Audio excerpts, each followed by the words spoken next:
Perfect pork shoulder. How is it done? We'll get your letter on that. And don't pan this episode. We'll actually pan it ourselves with our gadget this week. Is it cumin or camino? Well, that's another thing. We'll get our secret ingredient on, too. Gadget, secret ingredient. It's another episode of Great TV. Drink a beer and fire it.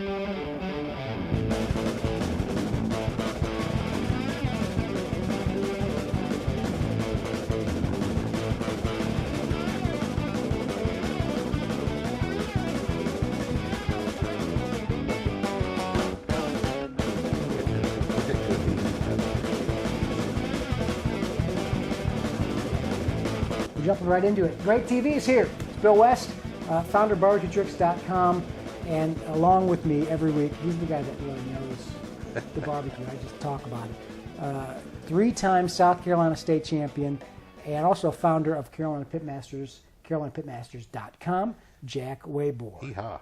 And always send us questions. We love getting them. Jack at GreatTV.com, Bill at GreatTV.com. And we're hearing from people that have these either Apple TVs or iPods that are being able to watch us on the go. Because actually the iPod, it really, actually at GreatTV.com, it's pretty iPod friendly. Oh, let me get this. I need beer.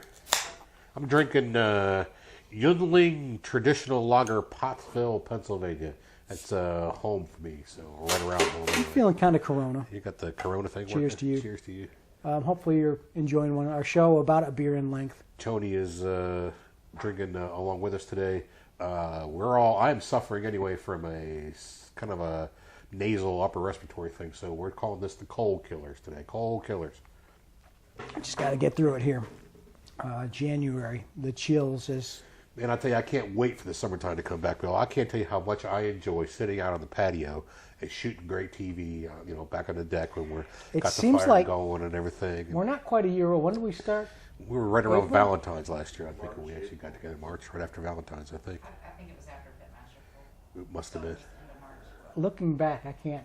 It's been there was a lot going on. Everybody's lives going for. Yeah, we were working hard. And still working hard, and I'll tell you, nothing in my life I enjoy more than sitting down and talking with Bill and the gang over here and doing great TV. What a great thing. Or the beer. And the beer. And the beer. Of course, cheers. that's always a pleasure. What's do we have any idea of the convention? Or it's not a convention. It's the the National Barbecue Association Convention will be going on in Greenville, March the 26th. And I've been asked by Kel Phelps at National Barbecue News to do a whole hog demonstration. So we're going to go up there and we're going to demonstrate the fine art of preparing and cooking a whole hog in Greenville for the National Barbecue Association, NBBQA I think it's called.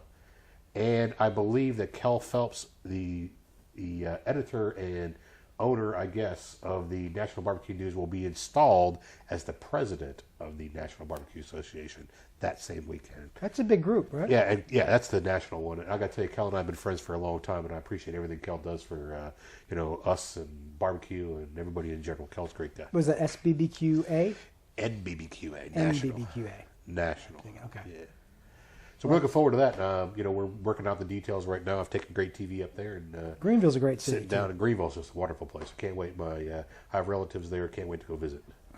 Let's get into South Carolina. Yeah, it's Greenville, South Carolina. There is a North Carolina. We want to say South Carolina. Yeah, I lived 10 months in Greenville. 10 months. Nice place. Did you do TV there? I didn't even realize I was kind of half doing radio. Half radio and half cooking. No, just half. It was half radio, half computers. Half computers. Installing automation systems for radio stations. That's where all this computer stuff comes from. Well, you're actually a geek from way back. I learned that I don't like, doing tech support. So it was fun. Learned a lot. Well, speaking of tech support, make sure you send in your technical questions to Jack at Great TV or, of course, Bill at GreatTV.com, and we will be glad to tech support you in your barbecue businesses. And actually, you can do this. You can send us a great plate. Absolutely. We won't critique it. We just like looking at Yeah, food. Great plates are fun. Like this. This is from Tim Mangrum, way out in Seattle, which I think is cool. That almost as far away as you can get other than Hawaii or Alaska That's from us. the other side of the world for us. Seattle with this great plate. Thanks to Jack for my first smoked prime rib. Woohoo! A great success and a huge hit with the family over the holidays. Look at that. Excellent. That is a fine looking. I've never done because you've talked about doing a crown. What's that? Pork crown. Pork crown, Yeah, which and prime rib. We do them all for sure. it just looks. I think it always prices me out when I start looking at. Gosh, that's a $50. That's a $50 to $100 piece of meat. night. That's right. And that can be extensive and expensive. But I believe I sent Tim to my good buddy Finney at Iron Pig, who claims to be the inventor or the prime supporter of the reverse sear method. So I sent him over there, and he read all about it. And me and Finney are old friends anyway. Big shout to Chris. Yeah, it looks so cool. There's nothing that quite looks as cool as that crown. Yeah. With the bones. Oh, without a doubt. You French that thing up, and you can even buy the little crowns that go on top of the little paper fuzzy things that you used to see in the Bugs Bunny cartoons. Yeah, and it doesn't have to be a actual plate. When No, people send us these heck no. pictures. We love getting the whole Yeah. hog pictures Sure. or anything. So send them along at If you greattv.com. get them on a grill, that's even better. Hey, send me pictures of your grill. I'll be happy about that. I like looking at grills too. We still need to do the grill tour of your garage. That's right. How many are there? There's 7. Mary, how many are there? 7. 7. 7 grills. I'm ready to borrow the La The Cajachina. Cajachina's come with me down here one day when the weather breaks. We'll go ahead and pull it on down here. Actually, no, you don't pull a Cajachina. You throw it in your truck and bring it. So it's not a big deal. Big one? Well, how big is the? It's not huge. It's probably 4x2, 3x2. Something Well, they like got that. different sizes. Yeah, So. this is a good size one. You can't do a whole hog in it. You can do a small hog in it. But it's fun. It has wheels. Can it stay here? Sure. Yeah. I got some room.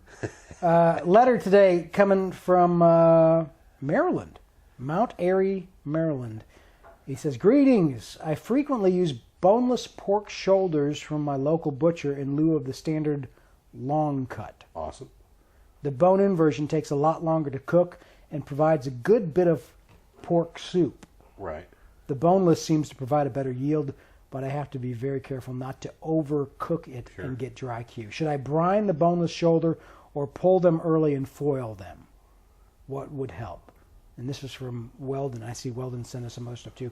Weldon Mitchell out in Maryland, Mount Airy. Mount Airy. So when he's saying bone in, so they have shoulders. When you buy a shoulder, does Actually- it make sense to get a bone out? Because are you paying for the weight of that bone? I think probably what Weldon is buying is probably pork. He's buying something labeled pork shoulder, but he's probably buying Boston butt, which is the upper part of the pork shoulder. So a lot of supermarkets and butchers will label Boston butt pork shoulder. So he's actually buying boneless Boston butt. Now here in the South, we don't have a lot of availability to boneless Boston butts. There's some, but it's kind of expensive to get the bone taken out. And most of the fellows I know just go ahead and buy the Boston butt with the bone in it, and that's how we cook them. So I don't have a mountain of experience in cooking boneless Boston butt. Brining is certainly a process by which a moisture exchange takes place. It's an osmotic, scientific exchange of moisture, and it will help keep your pork a little bit moister because of the salt and water exchange and so on and so forth. But my favorite way to put moisture back into meat is with an injector. We've had the injectors on before and all the crazy gizmos and gadgets, but you can buy an injector. You can buy a couple of bucks at Walmart, or you can go ahead and buy an expensive injector. Either way, I personally prefer an apple juice based injection, only because apples tend to bring a little bit of a sweet profile to it, and everybody likes what they call sweet meat for pork. So that's one of the ways you bring it. So a cup and a half of some kind of pork concoction that you can put together. Certainly pork, salt, some Worcestershire sauce, some hot Apple sauce, juice. whatever you want to do. Apple juice, Yeah. and you suck that stuff up in the injector and put as much of it as you can into the pork butt, and then go ahead and do it. And I think you'll find your results to be really, really, really good. So yeah, I didn't know it all depends what you can get in the store. Are some of those shoulders and stuff already? I used your suggestion. I did not brine my turkey that I rotisseried over Christmas, Right. because I read the package and it said Already brined. already juiced That's or whatever right. Already it said. enhanced. Already enhanced. So I Right. didn't bother. Do they do that with shoulder or anything like that? Some places, some markets that you buy from, especially the large box discounters, will enhance pork ahead of time. Enhancing is all about adding weight to a piece of meat to be able to increase. So they can put water in there and charge you the same amount of money, but you're actually getting more weight. So you're paying a buck a pound, extra buck a pound for water, or extra pound That's for. right. Yeah, I don't think meat should require a label. So I don't think that's. I don't like buying enhanced meat. I'll buy enhanced chicken. Sometimes a little bit of enhanced pork. Sometimes pork chops aren't bad when they're enhanced. Ribs I try to stay away from because enhanced ribs generally bring on a kind of a bacony flavor. Is there one wording that you can see on the package? It just says enhanced? Enhanced. If it says enhanced in any place on there, that if it has a label on it anywhere, it's probably enhanced. Because anytime you add something to whatever you're doing, the federal government requires you to have a label. So read the label and it'll say enhanced on it. Somewhere. Not horrible, just you know. Salt water is what it is. I mean, it's not going to kill you. Meat companies generally with chicken and pork started enhancing meat because the housewife of today really isn't all that great at making juicy pork chops and juicy boneless, skinless chicken breasts. So they fill it full of water, and it makes it easy for her to be able. She's getting that frying pan out. She's going to whack you in it. Makes it easier for her to be able to produce a tender and juicy morsel for her husband when he comes home from work. So that's pretty much what it's all about. That's really what it's all about. That and it adds weight to the meat and they can charge more money. So. Right. Let's move on to the gadget. Yeah, right. We're going to go to the ingredients. Well, yeah, speaking of let's do, let's go ahead and get the gadget. Because you got it right down there. Gadget time. Oh, look at this. Since Mary's going to hit me with it.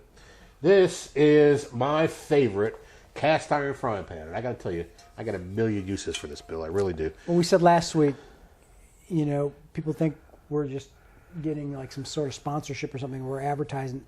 No, we're just trying to find some cool things to talk about, and there's a lot of gadgety things that people are trying to get into. We figured this is something cool for barbecue that is just old school, right? Old school. As a matter of fact, there's not even I think I picked this up. You can see this is a well-worn, well-used cast iron frying pan. There's no label on it. I don't know where I picked it up from. This is actually my cornbread pan. I don't cook anything in this but cornbread. And you can see it's well seasoned. But I got to tell you, the cool thing about a cast iron frying pan is you can do just about anything with it. And here is the tip of the week. It's cold right now in South Carolina. It's cold pretty much everywhere. Wow, this is heavy. So if you want to convert your El Cheapo Brinkman or your Smoking Pit Pro or something like that over to gas, and you can safely put a gas burner into your offset box. You put a cast iron frying pan on top of that burner, and you can throw your wood chunks in there and produce smoke in your cooker.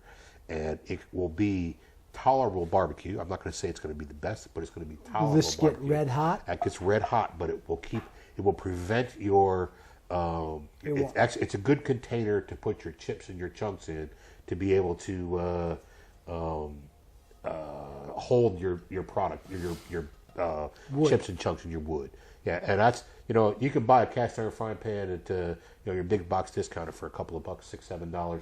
You can convert your offset smoker over to a propane, your all wood, all charcoal smoker over to a propane burner, cast iron frying pan, wood chunks ready to go. Just a lot of uses for it. And yeah, basically you can throw it anywhere. Just you can cook on it. You can put wood chips in it. You can do whatever you want. Wear your gloves. All right, our website this week, Wild Rooster out in Pawleys Island. It's wildroostersauces.com. Pawleys Island, South Carolina. Which is right up the road from us. We're from, did I say from the birthplace of barbecue, Charleston, Mount Pleasant, South Carolina. Yeah, Wild Rooster has some good stuff in here. This is Mustard Mania sauce. There's a KC Kicker sauce. I'm sure that's a thick, kind of sweet sauce. And this is really, I was reading this label before the show, Bill. Artichoke spinach Wild Rooster dip mix. Ooh, and it has a recipe on the side here where you can make basically a spinach. Here's the rooster. Dip. I like the label. Yeah, the label's really pretty. Boy, the sauce business is tough. Man, I tell you what, not a business I want to be in. I have enough trouble with the barbecue business. We'll make videos. Yeah, that's what But thanks, or check out Wild Rooster barbecue sauce. It's actually wildroostersauces.com. Mustard Mania. Good stuff. And cool. Polly's Island is a great place, too. Yeah, man. Polly's Island and buy a hammock while you're there. That's All the right. famous Last but not least, our secret ingredient. I thought this would be a good one because it's an ingredient that you don't necessarily. I think I told you. I thought Mexican when I tried this. Cumin is a Mexican. Actually, Cumin is our. yeah. This is a cumin. This is cumin seed, and it gives you. That's what makes chili basically taste like chili. Is cumin. This is the seed, and you take this seed and you roast it. And believe it or not, you can roast it in your cast iron frying pan, and toast it, roast it, whatever you want to call it, and then you grind it at that point in time and make ground cumin. When you first taste it, you think, yeah, that's taco mix. Taco mix. But I noticed when I started looking at, I made like a rub or a sauce. Sure. Everything, I started seeing cumin everywhere. Right.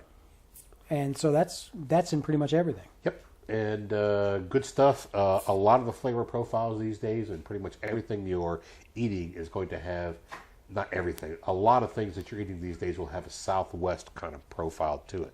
And Southwest profile is cumin. There you go. So if you want to bring it on, I wouldn't use it heavily, but I would use it sparingly, almost like cinnamon. And seed is not necessarily the way No. that they got ground. And Seed. You want to take the seed. Best way to use this is take the seed, roast it or toast it. Go ahead and grind it up and use that. Get the oils moving around in it. If you're going to make a soup or a chili or a sauce, you can throw the cumin seed and let it soak a little bit. It'll be good. I Best way to don't use think it we is had to- ground, so I just used the Yeah. seed. Best way to do it is to toast that and grind it. Where are you cooking next? You got anything going on? Of course, Carolina Pit Masters is going on, and we're getting ready to do the big thing in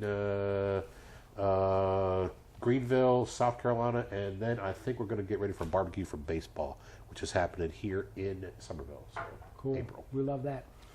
Send us your great plates. We love getting them. Absolutely. And like us on Facebook and For sure. subscribe to the email feed. That's it. Move Till that needle next around. Remember, think global, buy local, stay sustainable, and for goodness sakes, hug your mama.